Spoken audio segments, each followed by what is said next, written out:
Hello बच्चों, जय हिंद। आज हमारा जो चैप्टर रहने वाला है क्लास 12 यूपी बोर्ड के बच्चों के लिए वो रहेगा अवकलन के अनुप्रयोग। अवकलन के अनुप्रयोग में प्यारे बच्चों कुल मिला के 3 टॉपिक आपको पढ़ना रहता है।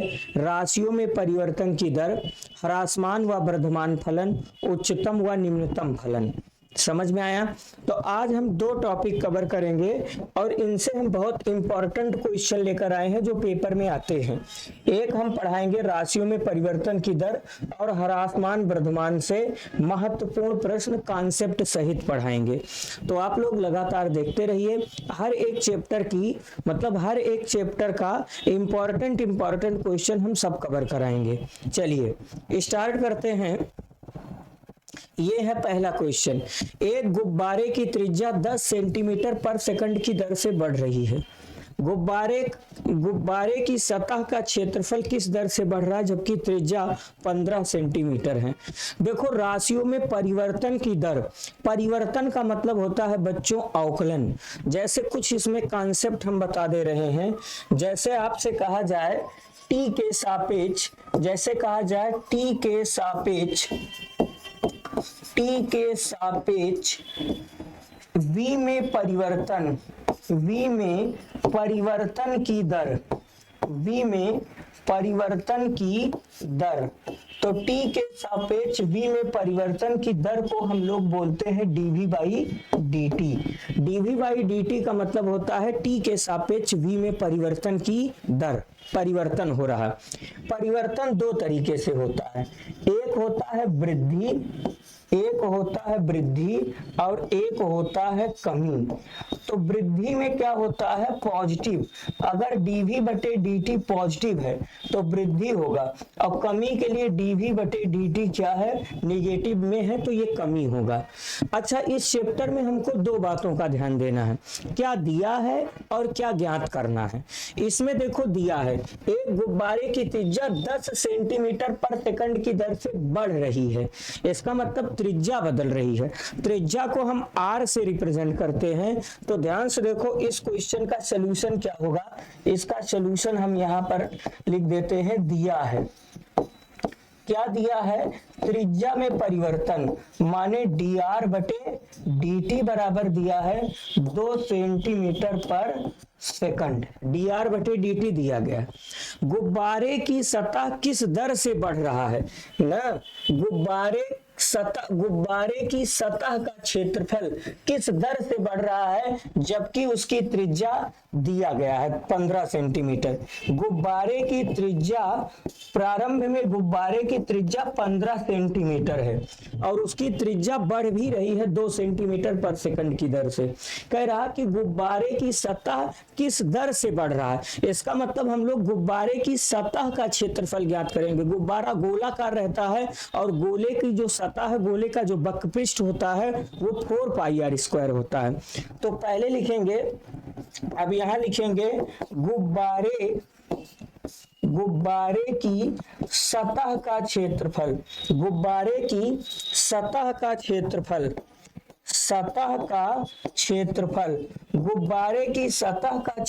होता है। क्षेत्रफल को a से व्यक्त करते हैं 4πr²। क्या? 4πr²। ये गुब्बारे की सतह का क्षेत्रफल होता है। अब इसमें परिवर्तन करना है। कह रहा कि उसकी सतह का क्षेत्रफल किस दर से बढ़ रहा। इसका मतलब उसके सतह का अवकलन करना है t के सापेक्ष। तो ध्यान से देखो, अब हम निकालेंगे dA/dt। अब यहां से देखो 4π रहेगा, r² का अवकलन क्या होगा? 2r, लेकिन अवकलन हम t के सापेक्ष कर रहे हैं। अगर हम r के सापेक्ष अवकलन करते तो केवल 2r होता, लेकिन हम t के सापेक्ष कर रहे हैं तो यहां से dr/dt रहेगा। अब सारी वैल्यू रख देते हैं। तो यहां से लिखेंगे dA/dt बराबर 4 दूना 8 पाई। r की वैल्यू कितना है? 15 और इसकी वैल्यू कितना है? 2। गुणा कर देते हैं। 15 दूना 30 और 30 अठे 24, 240 पाई सेंटीमीटर स्क्वायर पर सेकंड। इस प्रश्न का क्या हो जाएगा? आंसर हो जाएगा। समझ में आया? तो बहुत ही नॉर्मल और आसान क्वेश्चन है, इसमें आपको बस दो चीज देखना है, क्या दिया गया है, क्या ज्ञात करना है, और बस इतना चीज। परिवर्तन का मतलब अवकलन होता है। परिवर्तन दो, वृद्धि और कमी। अगर प्लस रहेगा तो वृद्धि है, माइनस है तो कमी है। चलिए अगले प्रश्न पे हम आते हैं। अगला प्रश्न क्या है, ध्यान से आप लोग देखते रहो। अगला प्रश्न ये है कि एक कण, ये भी अच्छा क्वेश्चन है, एक कण वक्र 6y बराबर एक्स क्यूब प्लस 2 के अनुगत गति कर रहा है। गति का मतलब चल रहा है। वक्र पर उन बिंदुओं को ज्ञात कीजिए। बिंदुओं को ज्ञात करने का मतलब होता है एक्स और वाई का मान ज्ञात करना, बिंदु को ज्ञात करना।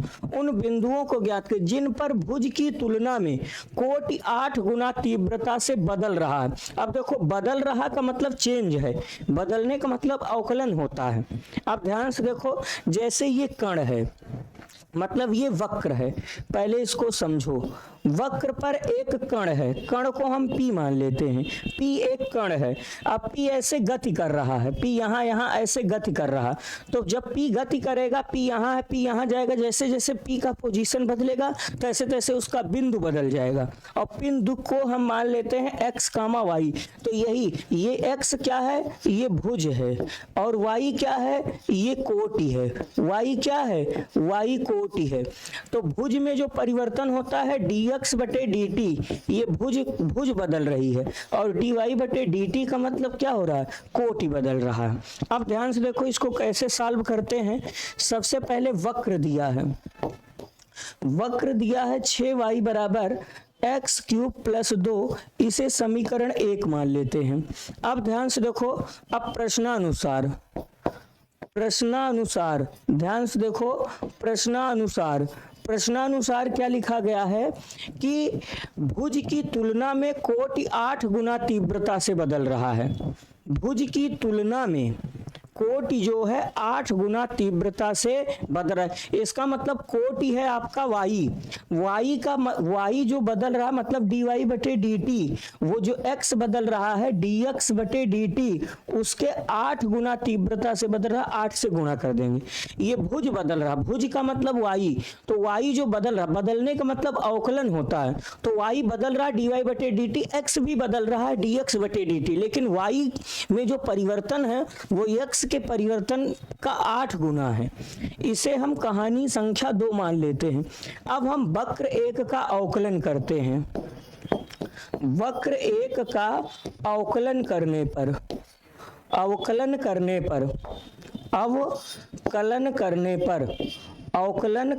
पर किसके सापेक्ष अवकलन करेंगे, t के सापेक्ष। किसके सापेक्ष, t के सापेक्ष। ऐसे ही पेपर में आपको लिखना है, t के सापेक्ष अवकलन करो। 6 रहेगा, y का अवकलन dy बटे dt होगा। यहाँ पर इक्वल टू एक्स क्यूब का अवकलन 3x स्क्वायर dx बटे dt, और ये 2 का अवकलन 0 हो जाएगा बेटा, कांस्टेंट है। अब क्या होगा, अब ध्यान से देखो, ये लाइन हम फिर से रिपीट कर दे रहे हैं नए पेज पे, ध्यान से देख लीजिए। कितना है, 6 है, dy बटे 6 है, dy बटे dt है, और यहाँ कितना था, 3x स्क्वायर dx बटे dt है। अब क्या करेंगे, समीकरण 2 से dy बटे dt की वैल्यू क्या है, dy बटे dt की वैल्यू 8 dx बटे dt है, रख देते हैं। तो यहाँ पर 6 रहेगा, 8 dx बटे dt रख देते हैं, और यहाँ पर इक्वल है 3x स्क्वायर dx बटे dt। ये काम कहाँ से हुआ है, समीकरण 2 से हम मान रख दिए हैं। अब क्या होगा, अब ध्यान से देखो प्यारे बच्चों, ये सेम है, ये कट जाएगा, बचा कितना, 8 छंग 48 बराबर 3x स्क्वायर। 3 से डिवाइड करोगे तो x स्क्वायर बराबर 16 हुआ, स्क्वायर हटाओगे तो x का मान प्लस माइनस 4 हुआ।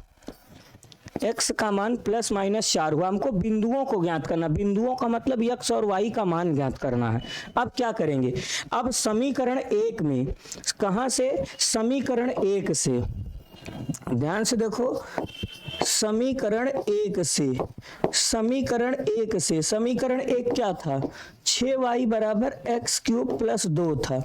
समीकरण एक से यक्स बराबर जब 4 रखते हैं ना, जब यक्स बराबर 4 रखते हैं तब y क्या होगा, ध्यान से देखो, तब y की वैल्यू क्या है, रफ पे देखो, यहाँ 4 रखो, देखो 6y है, 4 रखोगे, 4 चौक 16 चौका 64 प्लस 2 तो 6y बराबर 66, तो y बराबर 11 आ जाएगा, तो y का मान 11 आ जाएगा। तो यहाँ से एक बिंदु मिल जाएगा, एक बिंदु कितना मिला, 4,11। फिर लिखेंगे जब x बराबर -4 तब y बराबर क्या, इसी में -4 रखेंगे, देखो 6y बराबर -4 रखोगे तो -64 प्लस 2, तो यहाँ से 6y बराबर कितना हो जाएगा, -62,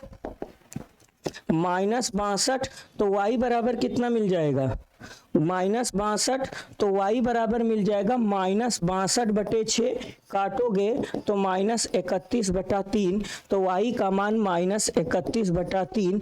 तो यहाँ पर बिंदु क्या मिला, यहाँ पर बिंदु मिला -4,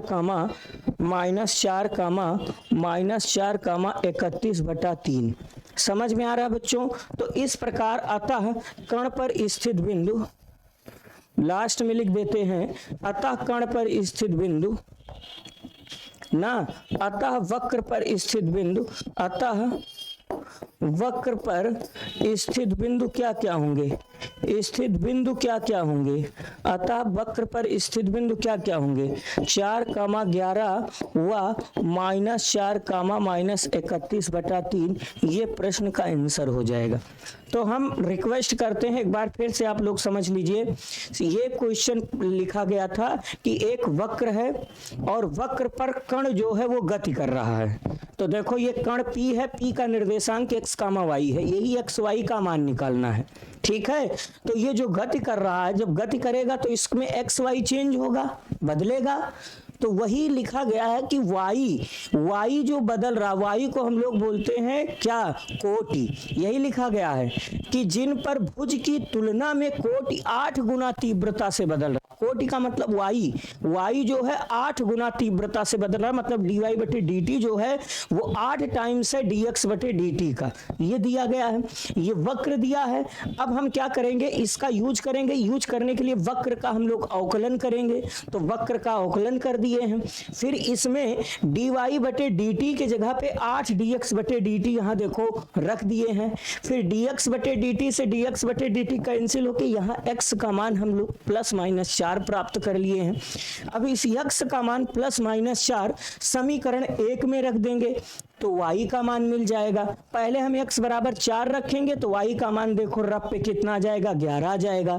फिर हम x का मान -4 रख देंगे तो y का मान -31/3 आ जाएगा। तो अतः कण पर जो बिंदु आपसे पूछा गया, सॉरी वक्र पर जो बिंदु पूछा गया है वो क्या क्या होंगे, वो होंगे 4,11 व -4,31/3।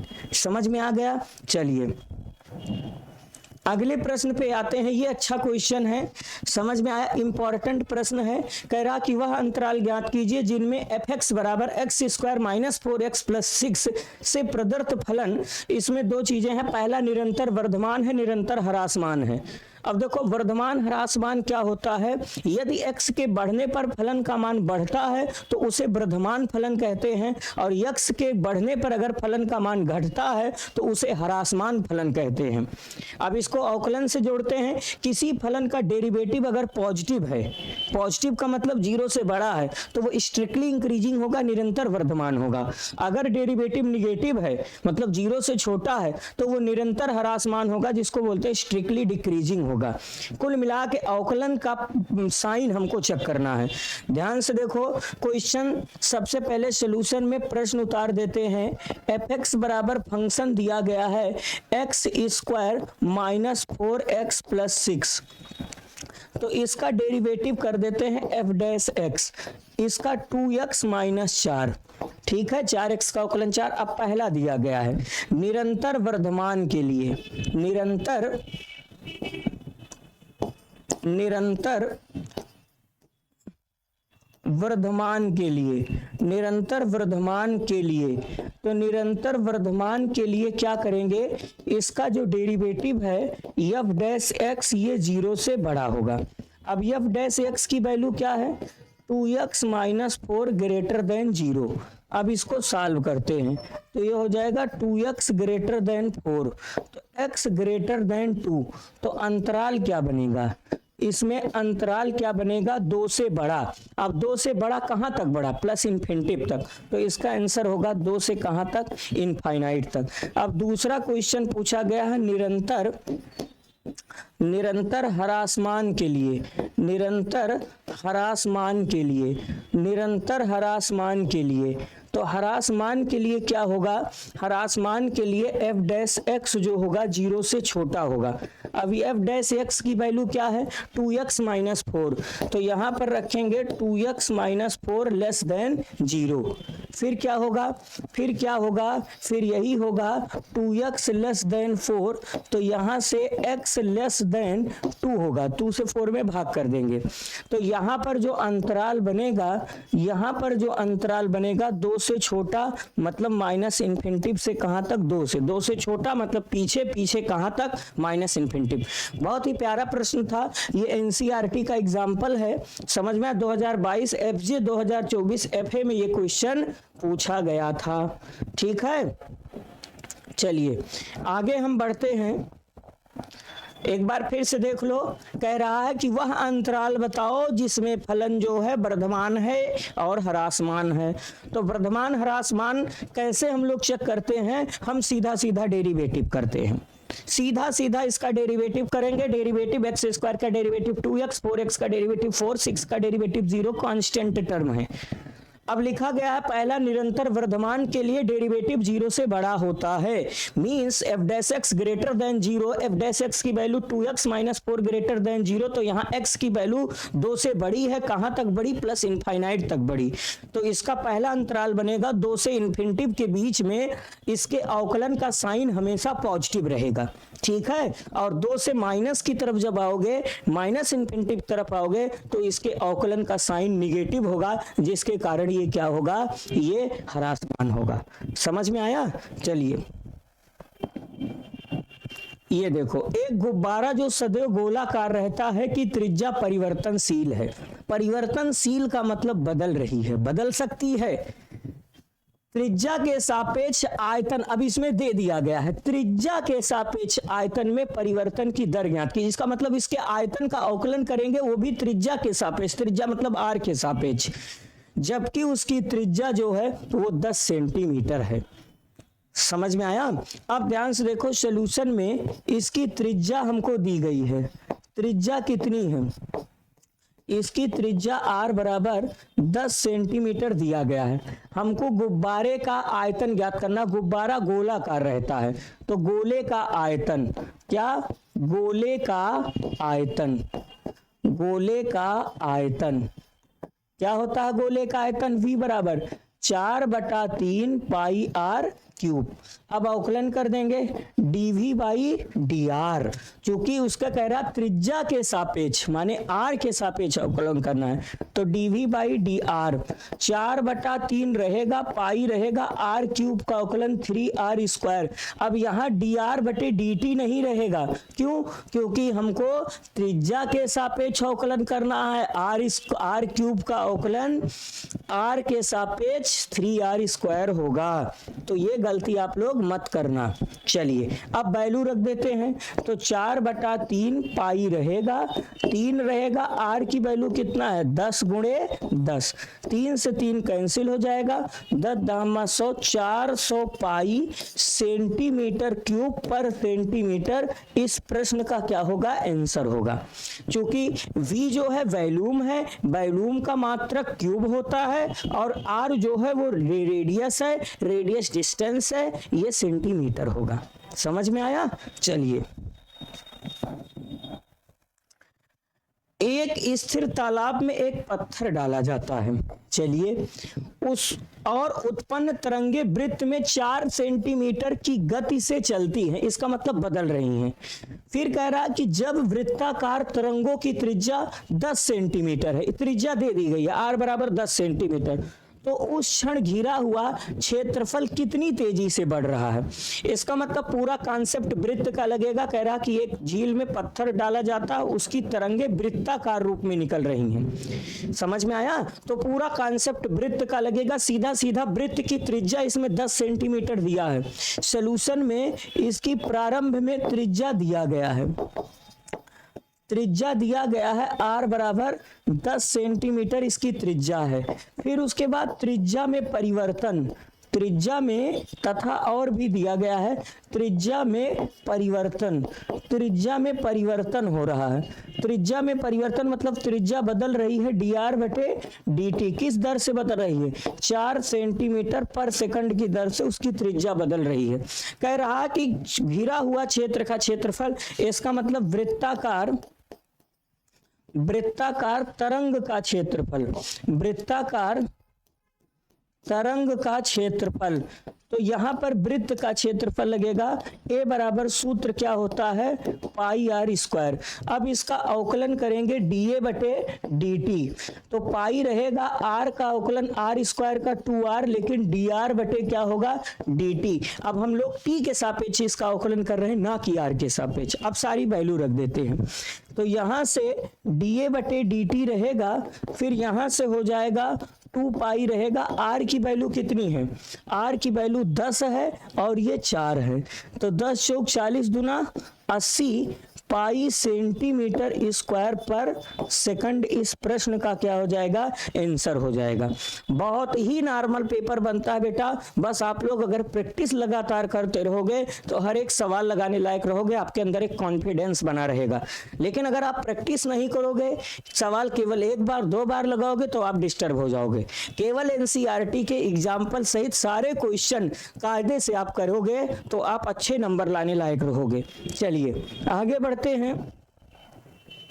ये है वह अंतराल ज्ञात कीजिए जिसमें फलन 2x cube minus 3x square minus 36x plus 7 वर्धमान है। देखो ये आपके लिए इंपॉर्टेंट प्रश्न बनने वाला है। सबसे पहले इसमें फंक्शन दिया है, सॉल्यूशन में ध्यान से देखो, इसमें फलन दिया है। फलन fx बराबर कितना दिया है? फलन fx बराबर दिया है, फलन fx बराबर क्या दिया गया है? 2x cube minus 3x square minus 36x plus 7 है। तो पहले इस फलन का हम डेरिवेटिव करते हैं f डैश x। ये 3 बाहर आ जाएगा, 3 दूना 6x स्क्वायर माइनस 3 दूना 6x माइनस 36 और इसका अवकलन 0 होगा, कांस्टेंट है। फिर यहां से f dash x equal to 6 common ले लेते हैं तो x square minus x minus 6 मिला। अब ध्यान से देखो, इसका हम लोग फैक्टर कर देते हैं, गुणनखंड। चलो गुणनखंड हम बाद में करते हैं, अब यहां तक आप लोग समझ में आ गया डेरिवेटिव। अब कह रहा फलन वर्धमान है, तो लिखेंगे चूंकि फलन क्या है? चूंकि फलन वर्धमान है, चूंकि फलन क्या है? वर्धमान है। अगर फलन वर्धमान है तब क्या होता है? तब आपका जो डेरिवेटिव होता है वो 0 से बड़ा होगा। निरंतर का कॉन्सेप्ट लगाएंगे। 6 है, x square minus x minus 6 0 से बड़ा हो गया, 6 0 में चला जाएगा तो बचा एक्स स्क्वायर। इसका गुणनखंड करेंगे minus 3x plus 2x, minus 3 में 2 जोड़ोगे माइनस 1 गुणा करोगे 6 हो जाएगा ग्रेटर देन 0। इन दोनों से हम x कॉमन ले लेते हैं, तो जब x कॉमन ले लेंगे तो x माइनस 3 होगा, प्लस हम 2 कॉमन ले लेते हैं, x माइनस 3 0 से बड़ा हो गया। फिर यहां से क्या होगा? x माइनस 3 एक ब्रैकेट में, दूसरे ब्रैकेट में x प्लस ये हो गया। अब प्यारे बच्चों, जिनका बेसिक अच्छा है, जो अच्छे से पढ़े वो इसको समझें। ध्यान से देखो, हम सबको बहुत बाकायदे एक नंबर लाइन बनाओ, एक ऐसे नंबर लाइन बनाओगे, ध्यान से देखते चलो सब लोग। इधर आपके पास माइनस इन्फिनिटिव होगा और इधर आपके पास प्लस इन्फिनिटिव होगा।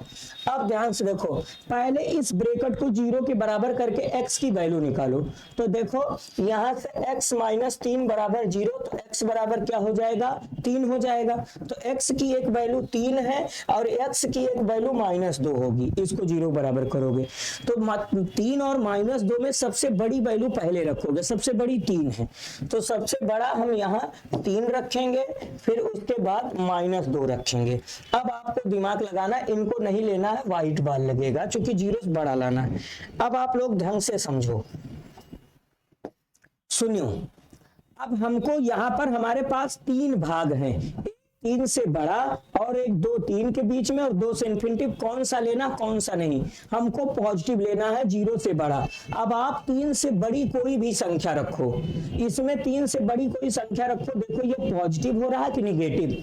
तो 3 से बड़ा जैसे 5 रख दो, तो 5 में से 3 घटा, देखो 2 आया, और 5 2 कितना आया 7, तो 7 दूना 14, देखो पॉजिटिव है कि नहीं, तो इसका मतलब ये पॉजिटिव होगा। समझो ढंग से। अब -2 और 3 के बीच में कोई नंबर रखो, देखो क्या आ रहा है, तो -2 3 के बीच में हम 1 रख देते हैं, 1 रख दो या 0 रख दो या 2 रख दो, 1 रख दो। तो 1 रखोगे, 1 में से 3 घटेगा, 1 में से 3 घटेगा -2 आएगा, और 1 में 2 जुड़ेगा 3 आएगा, 3 दूना 6, उत्तर माइनस में आ रहा तो ये माइनस लिया जाएगा। अब -2 से इधर कोई संख्या रखोगे, देखो किस में आ रही, जैसे -2 से इधर बहुत संख्या है, -3 है, -4 है, -4 रख दो, तो -4 रखोगे तो -4 -3 -7 होगा, और यहाँ -4 रखोगे, -4 में +2 जुड़ा -2 हुआ, 7 दूना 14, यहाँ देखो प्लस में आ रहा, तो ये क्या होगा, ये प्लस में होगा। अब आपको दिमाग यहाँ लगाना है, ढंग से देखो। अब आप दिमाग लगाओ, अब दिमाग ये लगाना है, आपको देखना है, आपको 0 से बड़ा लाना है, और 0 से बड़ा क्या होता है, पॉजिटिव होता है। 0 से बड़ा क्या होता है यार, पॉजिटिव होता है, तो आपको पॉजिटिव वाला भाग लेना है। तो पॉजिटिव वाला भाग मेरा ये है और ये वाला भाग पॉजिटिव है, तो इसका जो अंतराल बनेगा, ध्यान से देखो, इसका जो अंतराल बनेगा वो अंतराल बनेगा -∞ से -2 और यूनियन 3 से लेकर +∞ तक, यही हमारे प्रश्न का आंसर होगा। समझ में आया? 2 अंतराल को जोड़ने के लिए हम यूनियन का प्रयोग करते हैं। मैं फिर से रिक्वेस्ट करूंगा, सबसे पहले इसका डेरिवेटिव करोगे, वर्धमान के लिए f' को 0 के बराबर, 0 से बड़ा करोगे। अब यहाँ पर हमारे पास एक द्विघात समीकरण बन रहा है, इसका गुणनखंड करके हम 2 ब्रैकेट बनाएंगे। कितना ब्रैकेट, 2 ब्रैकेट, और 2 ब्रैकेट में मेरे पास 2 पॉइंट है, एक 3 है और एक -2 है। पॉइंट कैसे मिलेंगे, इसको 0 बराबर करो, इसको 0 बराबर करो, तो एक 3 है, एक -2 है, तो ये 3 पार्ट में डिवाइड है, इधर की तरफ, बीच में और इधर, यही तीनों में आपका आंसर बनेगा। आपको 0 से बड़ा लाना है, मतलब पॉजिटिव लाना है, तो 3 से बड़ा पर कोई भी संख्या रखोगे ये पॉजिटिव होगा, -2 3 के बीच में रखोगे ये निगेटिव होगा, और -2 से इधर कोई संख्या रखोगे ये पॉजिटिव होगा। अब आपको क्या करना है, आपको 0 से बड़ा लाना है, मतलब पॉजिटिव वाला भाग लाना है। तो पॉजिटिव वाला भाग कौन कौन सा है, अरे 0 से बड़ा पॉजिटिव लेना है यार, तो 0 से बड़ा पॉजिटिव वाला कौन सा भाग है, -∞ से -2 और 3 से लेकर +∞, यही आपके प्रश्न का क्या होगा, उत्तर होगा। चलिए आगे बढ़ते हैं।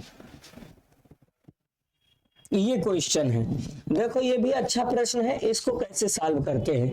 एक घन का आयतन, अच्छा क्वेश्चन है, ये भी इंपॉर्टेंट है। एक घन का आयतन 9 सेंटीमीटर क्यूब पर सेकंड की दर से बढ़ रहा है। अब इसका मतलब आयतन बढ़ रहा है, इसका मतलब आयतन में परिवर्तन है। आयतन को किससे प्रदर्शित करते हैं, v से। तो यहां लिख दीजिए, दिया है, क्या दिया है, आयतन में परिवर्तन माने dv/dt हमको क्या दिया है, 9 सेंटीमीटर क्यूब पर सेकंड, ये दिया गया। कह रहा कि यदि इसके कोर की लंबाई 10 सेंटीमीटर है, कोर की लंबाई वही भुजा घन, कोर की लंबाई का मतलब घन की भुजा a मान लेते हैं, a बराबर कितना है, 10 सेंटीमीटर है, ये भी दिया गया है। तो कह रहा है इसके पृष्ठ का क्षेत्रफल किस दर से बढ़ रहा है, पृष्ठ का क्षेत्रफल, इसका मतलब घन के पृष्ठ का अवकलन करना है। घन का पृष्ठ होता है 6a², चूंकि घन में 6 सतह होती हैं और इसकी हर एक सतह वर्गाकार होती है और वर्ग का क्षेत्रफल a² होता है, तो 6 सतह होने के कारण इसका जो पृष्ठीय क्षेत्रफल होगा वो 6a² होगा, उसका अवकलन करना है। तो अब क्या करेंगे, ढंग से देखो, लेकिन एक चीज है, अब हम v का जब यूज करेंगे, पहले लिख देते हैं, ध्यान से देखो, घन का पृष्ठीय क्षेत्रफल, घन का पृष्ठीय क्षेत्रफल, तो घन का पृष्ठीय क्षेत्रफल S बराबर क्या होता है 6a स्क्वायर। अब इसका अवकलन करेंगे ds बटे dt बराबर 6 रहेगा, a स्क्वायर का 2a होगा, a स्क्वायर का 2a होगा, लेकिन da बटे dt होगा। अब हमको da बटे dt बेटा नहीं पता है, हमको a की वैल्यू पता है, a की वैल्यू 10 है, da बटे dt की वैल्यू, इसका यूज करके जो दिया रहता वो देखने के लिए नहीं दिया रहता, अब इसका यूज करके da बटे dt निकालेंगे। कैसे यूज करेंगे, अब हम क्या करते हैं, अब हम लिखते हैं पहले v क्या होता है, v माने घन का आयतन, क्या पढ़े थे आप लोग, a क्यूब पढ़े थे।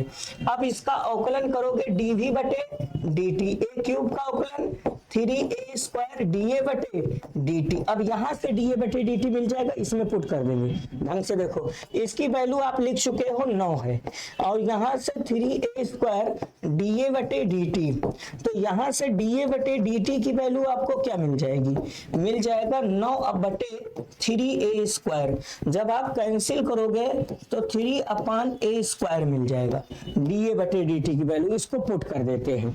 समझ में आया, तो बाई फर्स्ट से, अब ध्यान से देखो, सब लोग समझ में आ रहा होगा। अब नए पेज पे बाई फर्स्ट से, बाई कहां से, फर्स्ट से, फर्स्ट का मतलब ds बटे dt हमको दिया गया है, कितना है 3 है, सॉरी 6 है, ध्यान से देखो 6 है, 2a है और da बटे dt है, ध्यान से देखो यही तो है, 6 है 2a d, अब da बटे dt की value 3 upon a square put कर देते हैं, तो यहाँ पर 6 दुना कितना हो जाएगा 12a, और इसकी value 3 upon a square put कर देते हैं। अब आप लोग ढंग से देखो, एक a से एक कट जाएगा, 12 तिया 36 बटे a बचा, अब a की वैल्यू रख देते हैं, तो 36 बटे a की वैल्यू कितनी है 10 है, a की वैल्यू रख देते हैं 10, जब सॉल्व करोगे तो 3.6 सेंटीमीटर स्क्वायर पर सेकंड, ये प्रश्न का क्या हो जाएगा, आंसर हो जाएगा। बड़ा ही प्यारा प्रश्न था, इसको आप लोग एक बार फिर से समझ लीजिए। ये देखो फिर से समझो, एक घन का आयतन, आयतन का मतलब होता है v, मतलब v में परिवर्तन दिया है dv बटे dt, एक घन का आयतन 9 सेंटीमीटर पर सेकंड की दर से बढ़ रहा है, बढ़ रहा है मतलब पॉजिटिव है।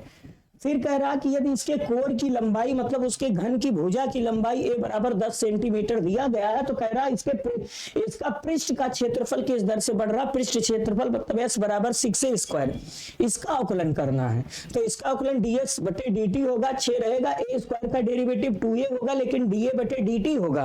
अब a की वैल्यू पता है, लेकिन da बटे dt भी तो होना चाहिए, तो da बटे dt इसका यूज करेंगे, v बराबर होता है a क्यूब, अब इसका अवकलन करेंगे dv बटे dt, क्यूब का अवकलन 3a स्क्वायर da बटे dt होगा। अब यहां से da बटे dt की वैल्यू निकाल देंगे, 9 अपान 3a स्क्वायर, 3 1 जा 3, 3 3 जा 9, 3 अपान a स्क्वायर आ जाएगा। अब क्या करेंगे, इसकी वैल्यू इसमें पुट कर देंगे, बाई फर्स्ट में वैल्यू पुट करके, और हम अपने प्रश्न का जो हमारा आंसर होगा वो 3.6 सेंटीमीटर स्क्वायर पर सेकंड की दर से उसका पृष्ठीय क्षेत्रफल बढ़ेगा। समझ में आया, चलिए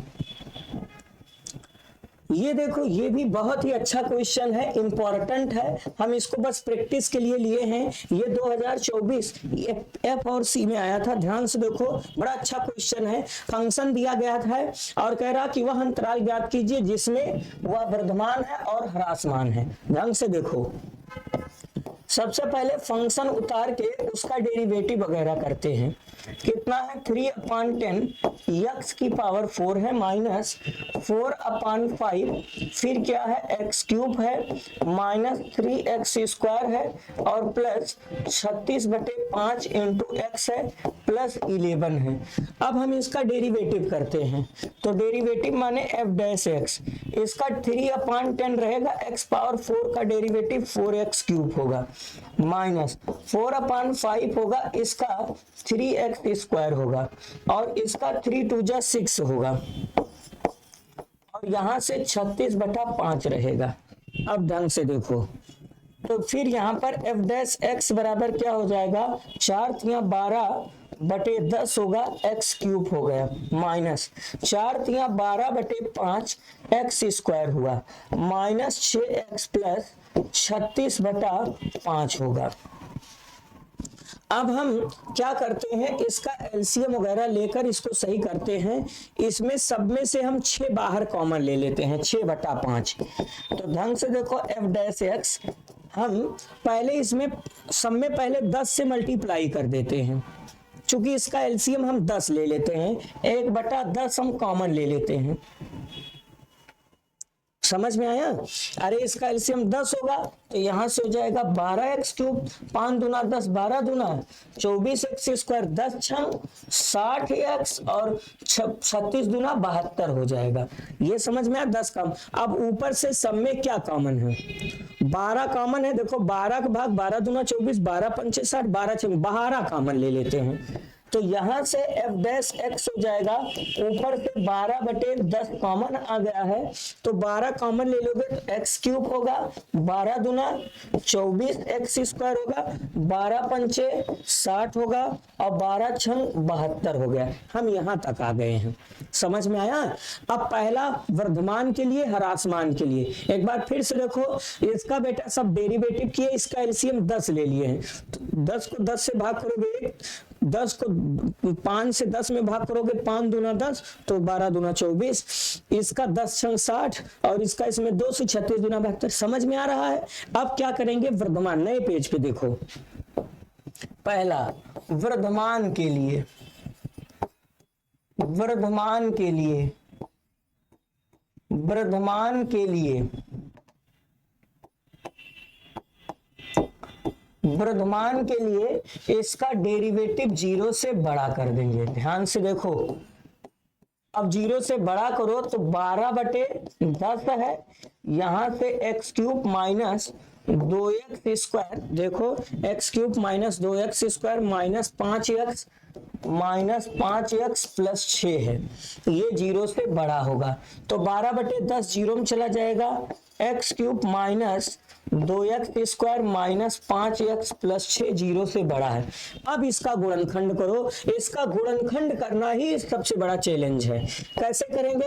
x बराबर 1 रखेंगे, 2 रखेंगे, 3 इसे रख रख के करेंगे, 3 ही मिलना चाहिए। 1 रखोगे 1 माइनस 2 होगा और यहाँ पर 5 होगा प्लस 6, 6 7 से 7, 1 x बराबर 1 इसे सेटिस्फाई कर रहा, तो इसका एक फैक्टर क्या बनेगा?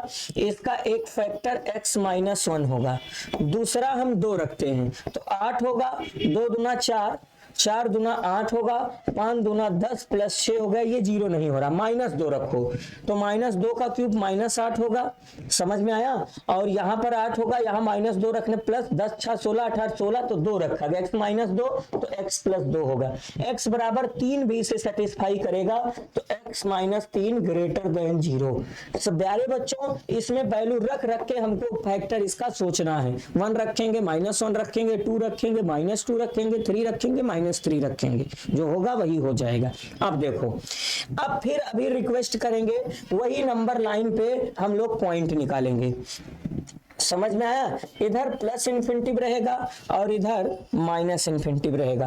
अब देखो, इसको 0 बराबर करोगे तो यहां से 1 मिलेगा, यहां से माइनस 2 मिलेगा और यहां से 3 मिलेगा। सबसे बड़ा कौन है? सबसे बड़ा 3 है, तो सबसे बड़ा पहले यहां पर 3 पुट करेंगे, फिर यहां पर 1 पुट करेंगे, फिर माइनस 2 पुट करेंगे। आप लोग इसको ढंग से समझ लीजिए, ठीक है? अब आप दिमाग लगाओ, देखो 3 आ गया, 1 आ गया, माइनस 2 आ गया। 3 से बड़े पर ये पॉजिटिव देगा, हम बता दे रहे हैं। ऐसे सीरियल वाइज करते जाओ, अगर सबकी डिग्री ऑड है, विषम है, पहले प्लस फिर माइनस फिर प्लस फिर माइनस। अब आपको 0 से बड़ा लाना है, 0 से बड़ा लाना है, तो 0 से बड़ा क्या होता है? पॉजिटिव वाला भाग, तो पॉजिटिव वाला भाग ढूंढो। देखो ये भाग पॉजिटिव है और ये भाग पॉजिटिव है, तो इसका अंतराल क्या बनेगा? ध्यान से देखो, इसका अंतराल क्या बनेगा? इसका जो अंतराल बनेगा, इसका अंतराल बनेगा -2 से 1 तक जाएगा और यूनियन लगेगा 3 से लेकर प्लस इनफाइनाइट तक जाएगा। इस अंतराल में ये वर्धमान होगा। अब हम लिखते हैं ह्रासमान के लिए, दूसरा का है ह्रासमान के लिए, ह्रासमान के लिए तो ह्रास मान के लिए क्या होगा, इसका जो डेरिवेटिव है मतलब 12/10 x cube minus 2x square minus 5x plus 6 ये 0 से छोटा होगा। अभी अभी इसका फैक्टर किए थे, x माइनस 1 था, x प्लस 2 था और x माइनस 3 लेस देन 0 होगा। अब फिर वही नंबर लाइन आएगा, ठीक है। नंबर लाइन पर इधर आपके पास माइनस इन्फिनिटी और इधर आपके पास प्लस इन्फिनिटी, यहाँ से 3 है, यहाँ से 1 है और यहाँ से -2 है। अब क्या होगा, 3 से बड़े पर पॉजिटिव निगेटिव पॉजिटिव निगेटिव। अब आपको 0 से छोटा लाना है, तो 0 से छोटा मतलब निगेटिव वाला पार्ट लाना है। तो निगेटिव वाला पार्ट कौन कौन सा है, देखो ये पार्ट निगेटिव है और ये पार्ट निगेटिव है। तो आपका अंतराल क्या बनेगा, अंतराल बनेगा आपका माइनस इन्फिनिटी से -2 और यूनियन क्या बनेगा 3 से लेकर प्लस इन्फिनिटी तक। ये आपके प्रश्न का आंसर आ जाएगा। तो प्यारे बच्चों, आपसे रिक्वेस्ट है कि आप ये जो 8 महत्वपूर्ण प्रश्न आज हम आपको बताए हैं, 2 टॉपिक से, एक राशियों में परिवर्तन की दर और एक आपका है ह्रासमान वर्धमान से। तो रिक्वेस्ट करते हैं कि आप इसको कायदे से देखोगे। अगला हमारा जो टॉपिक रहेगा अवकलन के अनुप्रयोग में मैक्सिमा मिनिमा रहेगा। मैक्सिमा मिनिमा में हम कई सवाल पढ़ाएंगे। मैक्सिमा मिनिमा इंपॉर्टेंट है लेकिन ये भी इंपॉर्टेंट है, ठीक है। तो इसको आप लोग देखते रहिए। आज के लिए इतना ही। थैंक यू, धन्यवाद।